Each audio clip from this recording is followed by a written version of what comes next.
আমি ইচ্ছে করলেই ৬ বলে ৬টা ইয়র্কার মারতে পারি।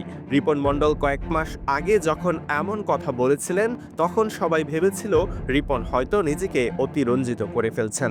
তবে বিষয়টি আসলেই সত্যি। অন্তত মাঠের খেলায় রিপনের পারফরম্যান্স তার পক্ষেই কথা বলে। তাই তো তাকে বলা হচ্ছে মুস্তাফিজের পর দেশের সেরা ডেথ বল স্পেশালিস্ট। প্রথমে ২০২২ অনূর্ধ্ব-১৯ বিশ্বকাপ দিয়ে লাইমলাইটে আসেন রিপন মণ্ডল। ১৪ উইকেট তুলে জায়গা করে নিয়েছিলেন সেই বিশ্বকাপের সেরা একাদশে। এরপর থেকেই বিসিবির প্রতিটি বয়সভিত্তিক প্রোগ্রামে রিপনকে দেখা যায় নিয়মিত। গত রাইজিং স্টার এশিয়া কাপেও নজর কেড়েছেন রিপন। ১১ উইকেট তুলে হয়েছিলেন বাংলাদেশের সেরা বোলার। রিপনের সবচেয়ে বড় শক্তির জায়গা ইয়র্কার, অর্থাৎ পারফেক্ট ইয়র্কার এক্সিকিউট করতে পটু রিপন মণ্ডল।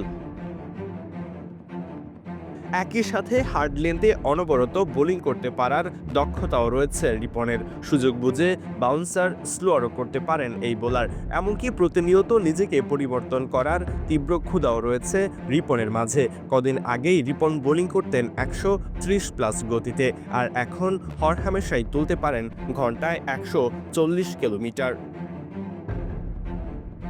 চলমান বিপিএলে দুর্দান্ত বোলিং করে ২ ম্যাচে রাজশাহীকে জিতিয়ে এবার বিশ্বকাপে খেলার স্বপ্ন দেখছেন রিপন। ডেথ ওভারে মুস্তাফিজের সাথে রিপনের জুটি দেখার জন্য মুখিয়ে আছে সবাই। মুস্তাফিজের কাটার আর রিপনের ডেডলি ইয়র্কার যে কোনো প্রতিপক্ষকে ব্যাকফুটে ফেলার জন্যই যথেষ্ট। সরজয়ন, ডি স্পোর্টস।